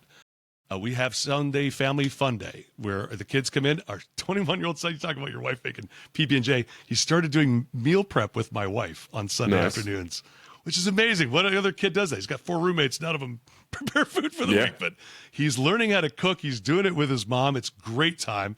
Loves his and it's mom. saving a bunch of money. I mean, how good is that? And the money side of it. I'm like, win, win, win. We'll make really complex meals together as a family that require kind of 4 or 5 hands. We got some good knives in the house and good cookware, but the idea is that we're doing it together. The idea of like if we make beef bourguignon, as a family, it takes 4 hours to make, but then we get to enjoy it at the end of that. Yeah. But, the family that cooks together, that moshes together. My kids and I like going to metal. We like heavy metal, like screamo. Heavy music. There's a Christian band called Project 86. There's pictures of me taking my kids in the mosh pit, and they're youngest because we're in a bar at this concert, but like moshing together as kids. And now, when I see their reels, who comes up, my oldest daughter's listening to Zeppelin, and she's listening to the stuff I listen to. We raised them right, so to speak. But getting time with them, the quality and quantity time, I can't stress that enough. If you're a young parent, do not regret the time you're investing into the kids. Find ways to double down like you did. For sure. And again, I was chatting with somebody and he was trying to give me some context. I told him, I said, man, I just feel like I'm losing out on a bunch of the opportunity for the business stuff. He goes, no, you're trading some of the success in your business now for some success as a family, as a dad. Bingo. And that's like, who cares, and then to hear you talk about like, sure, I could cut the income down now. That's fine. When they're older and they're out of the house, like, it's game on. Yeah. Like we get to have a blast. Like my wife and I get to double down and do whatever the heck we want to, make as much money, grow as much as we want. But man, oh man, do not miss out on the opportunities with the kids here. Yeah. Speaking of the Christian hard music, Demon Hunter was one of those things that got me through a lot of Afghanistan. Man. Oh yeah. So I'd listened to Demon Hunter in Afghanistan before missions and doing all this stuff. Was my gateway to Demon Hunter. Yeah, it's just a great band too. Yeah, my buddy was a cop down in. Oh yeah. My buddy was a cop down in Miami Gardens, which is a very terrible place. Okay. A lot of crime, a lot of stuff, and he's responding to gunshots and shootings and stabbings all the daggum time. He was the one who introduced me to Demon Hunter and some other stuff. He's like, so it would either be Demon Hunter or sermons he'd have on in his car. I love it. He's got that playing, and then he puts this mix in a little Zayo, man, the kids have been rocking out early. To it, He's like, now if he's like, I arrest some dude, put him in the back seat, and then he gets to listen to a sermon as I'm driving back to the police station. That's I great. was like, that's a solid way to do it. There you go. But now he's a cop out in Colorado. He's like, I'm done. He's like a sheriff's department out there, just nice rural, gets to enjoy it, just kind of chilling. He's like, I don't need to deal with plugging people's gunshot wounds with my fingers while I'm waiting for the ambulance to come anymore. But anyways, Project 86 is a fun one too. I love listening to them. They're good. But anyways. Oh, boy, this has been an absolute blast, Trent. I don't know. Let's chat a little bit more about the consulting side of the house, because we know that you do it, but tell me what the actual business structure is. Tell me what kind of the idea is behind it, how you're trying to grow it, what you're looking at now. Yeah, so here's what's fascinating with our consulting piece and the coaching is it's all been word of mouth. I mean, 100%. I don't send out the drip marketing. I haven't been doing the book. I guest host podcasts, but I don't have a podcast. So word gets out that we're helping these companies really grow. And that was the way I was referred into some of those Tampa businesses. I was helping one, and then they had a fractional CFO that was helping them. And she was like, can you help me with my employee? Absolutely. The idea is that we get in and we have 2 calls, Zoom sessions a month with each of your employees. So we talk with them for 45 to 50 minutes, either me or one of my coaches there. And again, they bring the agenda. So they're bringing what they want to talk about. That ensures that there's engagement. That ensures that there's follow-up when they leave this conversation. how we started some of this was a buddy of mine who left Cutco, started a company, and he said, Trent, I want to ramp these guys up quickly. They have a lot of potential, but they don't have much leadership skill yet. What's the Tony Robbins seminar? What's the Grant Cardone? What's the Gary Vaynerchuk? I said, it's not what you're looking to get done doesn't exist in podcast or book form. It's coaching. It's the consistency and constancy.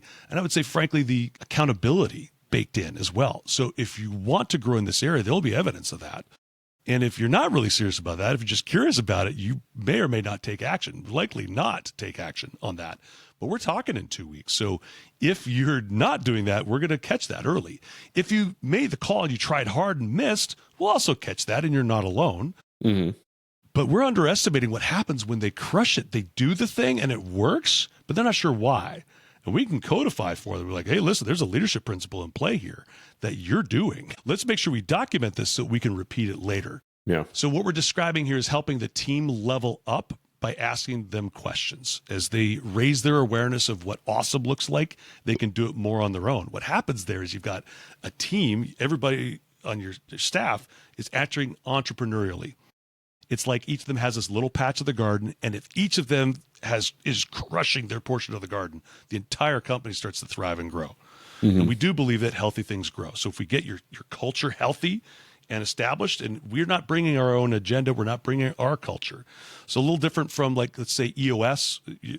We're going to bring our system in for you. I'm like, actually less invasive. We're going to find out what's already awesome in your company. We're going to double down on that. And in our experience, when we magnify those strengths, the weaknesses sometimes can be eliminated, or at least mitigated. You got it, mitigate or kind of diminish it. So in that case, what we're finding here, and it's a bit of a black box because we're asking somebody to try. So our entry point into a company is usually with the CEO, the owner, and we'll start doing that work together. And again, it's not like, hey, session 1, I'm going to walk you through what emotional intelligence is. It's literally, what do you want to talk about today? And we do have them give some thought in advance what they want to dive into, what's going great or what's causing pain. Let's start there. And as we dive deeper into that, that's where they start taking action on their moves. As I mentioned earlier, they're more likely to take action because it's their stuff and it's their ideas. They'll come up with an idea that is running off a cliff. If that's the case, then of course I have an obligation to let them know. Hey, with permission, if I saw something, would you want to hear it? Yes. That could be a cliff, right? And they'll go, oh, that's bad. Okay, do we need to go back to the drawing board, or do we just need to pick a different solution? Sometimes they pick stuff at them that I'm like, I don't think it's going to work. I don't think that's good. But it's not about me knowing what's going to work or not. They know the territory much better than I could. So there's a time where sometimes I'll bite my tongue and be like, all right, let's see. In 2 weeks, sometimes they come back like, that didn't work. I'm like, I don't say I told you so. Like, all right, what do we want to do? We want to go back to the drawing board? Sometimes they come back at them and they're like, it worked. I'm like, no way, really? That's awesome. The goal is to raise awareness so that they can trust making their own choices and decisions with that. But that's what makes it stronger. So our goal then is we want to add about 2 more clients, kind of the big kind of premier, platinum package clients. Here's about all we have room for at this point. We've got some scaling here that we're doing with our existing clientele. But if you have a listener here that would be curious about that, would love to be able to talk with them. If they go to veritasleadershipgroup.org, our website, if they just Google Trent Booth, they're going to find me on a podcast or a reel that I've done. They'll find whether I'm their flavor or not. Here's what is different. Instead of just consulting where you're bringing in an expert, I'm not pretending or purporting to be an expert, right? I'm an expert at asking questions. But if you want me to come in and install a new system, that's not what we do here. What I will do is force you to look at what's going on. And if I ought to be doing this and we're not, we'll tighten the gap there. Now, occasionally somebody does need to level up. There is like, hey, I don't even know that this is a thing. And we could give them other material. I've got lots of books on leadership development, et cetera. Or there are industry experts that they can go to for that. But again, what's different here is that instead of a consultant where I come in and invade and change everything, move all the seats around, it's actually coming in and strengthening what's already there and helping them become consciously aware. Many times they have processes, they're just not written down anywhere. There's not a manual. So if the person who does this executes it, gets hit by a bus, we're in trouble. Let's codify this then. It shouldn't be the owner. The owner's like, it's not done because it's been on me. I'm like, well, it shouldn't be on you. Yeah. It never was yours, right? Let's have the owner of that task, let's have her codify that. And once she does, now she's got ownership. Now she's got pride in what she does. And now she's got an awesome living document that guides the rest of the company, even will outlive her. at that point. So there's pride in that, but the company also improves. So again, that's not a consulting scenario. That's more of a coaching is the answer to be able to help that company level up. It's one of the greatest ways I believe that companies will level up in the coming days. If the greatest challenge right now to companies is finding leadership capital, and a lot of companies will say, hey, I perceive the labor shortage, right? Here's what's happening, Adam, is that there's, I'm sure Wayne probably mentioned some of this on the podcast, that I think there's 72 million baby boomers that are retiring and dying right now. There's only 55 million of us Gen Xers. That's a gap. That's a significant gap that, unfortunately, if they created an economy that needs that many people, we're short. And it's going to be well until the next generation comes up, and there are enough of them, by the way. So we'll eventually be good. But in the meantime, we're short labor, but that also means we're short everything. And proportionately, we're short leadership. So you've got a lot of people, like my Colonel friend, I'm like, hey, I know a lot of things. I don't want to work full-time anymore. Actually, I don't even need a full-time salary because I got a pension, et cetera. But I want to do something awesome. I'm like, dude, you in a startup now, it would be amazing. So we can extend the age 65. You can extend that. If somebody's, dude, I'm just getting started at 65 as a coach. I have no plan to retire, Adam. I'd like to be able to retire and be financially independent, but I also love to have influence on anybody that wants to still talk to me at 65, 70 years old. I think I'm just hitting my stride as a coach at 51. But the thinking here is that we want to continue to double down on helping companies level up with their leadership development, and that's what helps them grow. Yeah, the consulting versus coaching thing is one of those things that I've talked to a lot of people about. And it's like, if you go in with a consultant, how many times do people as a consultant, if you're a consultant listening to this, or if you've had consultants, they walk in, they tell you all these things to change, and then they leave, right? And then the person has to take the ownership of the things to change, which they're probably not going to do because none of it was their idea. Or that they did it well. Or that they're going to do it well, right? Or the coaching side of the house, I love the concept that you have and how you're working that is you're like, no, I want to take what you already know, love, and trust, and just kind of tweak some things to help you because it's your program still. It's your business still. I'm just helping you sharpen the edges of it a little bit so that you can have a lot more progress. And I love that. Like, that's what, I'd looked at becoming a coach for a while, and it's one of the, I've had EOS guys come in and do the thing. It helped our company, one of the companies that we implemented EOS in, it helped us out because it showed us our blind spots in different areas, not necessarily because the system was put in, but because we were able to say, these are the things that we screwed up. So if I were to step back and look at that, okay, what can I do to implement that in other business? Maybe it's not full EOS, but man, oh man, the good coaching that can just kind of guide you, get those blunt edges sharpened up again, and to be able to focus in. That's it. Well, you just described leveling up. Awareness. Once I raise my awareness, I generally know where to go. Yeah. And most entrepreneurs I'm talking to, they know the things they ought to do if they stop to think about it. Most people, here's the challenge, they're going so fast. They're not stopping to think about what's working if they even stop to think about what isn't working. Yeah. Yeah. Right. So the things that aren't working are causing pain that generally will live rent free in your head anyway. We don't need more time there. We usually need more time in terms of what is good. So if the gap is true, also the gains are also true. So let's study those gains. Let's celebrate those. And I would even say this, for a lot of the entrepreneurs, the solopreneurs that I'm supporting, it's lonely at the top of the food chain. So for them to just like, hey, I've been thinking about doing this. I'm like, let's kick that around. And we do. And at the end of that, they're like, so I'm like, what do you think we just did there? Like, did we just decide to change RIAs? I think you did. Am I crazy? Yeah. I'm like, not only are you not crazy, we vetted this thing. It's good. You can run, not walk. You're good, brother. And they're like, let's go. So the certainty, the clarity that they get, but again, it's their stuff, not mine. Very seldom is it one of the solutions that I'm bringing to the table. That's why they tend to take the action on that. Love that it. part with coaching is fun, dude. It's very satisfying to be. It's a great time, to see it work. Yeah, for sure. Yeah, but there's also the pain of the people that don't want to listen to you, and it's like, all right, well, I'm okay with that. In fact, there's certain people I talk to now that business. And we'll talk to them, and they're just not ready for coaching in certain cases. I'm like, hey, when you're ready, you know where we are. I'm not worried about that. Again, that's part of my deal is even when I'm doing the marketing or pitching, I'm like, listen, the Lord knows who I need to work with. I just need to meet him. I'm not going to sweat like trying to find them. But there's a number of people that desperately need what I'm bringing to the table, what you're bringing to the table. Let's not sweat me. Let's just get out there and be faithful to find them. Let's make sure we're throwing seed, okay? Yeah. I can't expect to have anything to grow if I don't chuck seed at least. But hey, once I've chucked the seed, I'm not going to stay up at night wondering if it's going to, how do I change that seed into a plant? I can't do that. That's God's job, right? My job is to chuck the seed. Yeah. I love it. That makes me feel better on some of the things that I looked at before, as I'm like, man, I guess I failed that one as a coach, and it was like, no, that person just was not, that group, that company was just not ready to hear it. They weren't ready to go for it. So. Sure, or maybe they just need a different voice. Hey, maybe my voice isn't the one. Yeah. You know, I'm a good guy, but it's not like every voice is right for me. Yeah, for sure. All right. Well, you gave us a VeritasLeadershipGroup.org. What else can they do to find out who you are, reach out to you? All the social media platforms, including TikTok. Can you imagine that? The only thing I'm not on is Snapchat. But yeah, Instagram, we're on Facebook. We're all over the place. LinkedIn. Would love to have people following there. There's lots of good content up there if they wanted to go a little deeper and see if we're a fit. We'd love to interact with all the people. I personally respond. I'm not delegating that to an intern. I'm the guy still doing all that stuff just because I want to have connection with our clients and with the people who are curious. Love it. Well, Trent, it's been awesome having you on the podcast. I thank you so very much for your time. Thanks for obviously, having we me, talked Adam. a whole lot about dad stuff more than business stuff, but that's the nature of the podcast. You never know where it's going to go. But that's cool. But I thank you so very much for jumping on. It's been an absolute pleasure. Everybody listening, if there's anything Trent can do, reach out to him, let him know where you found him, because I'd love to hear that it was a referral out of the podcast here. Not that I get anything out of it, but just so I know that did you want to say goodbye on the podcast too? I love it. What a great finale.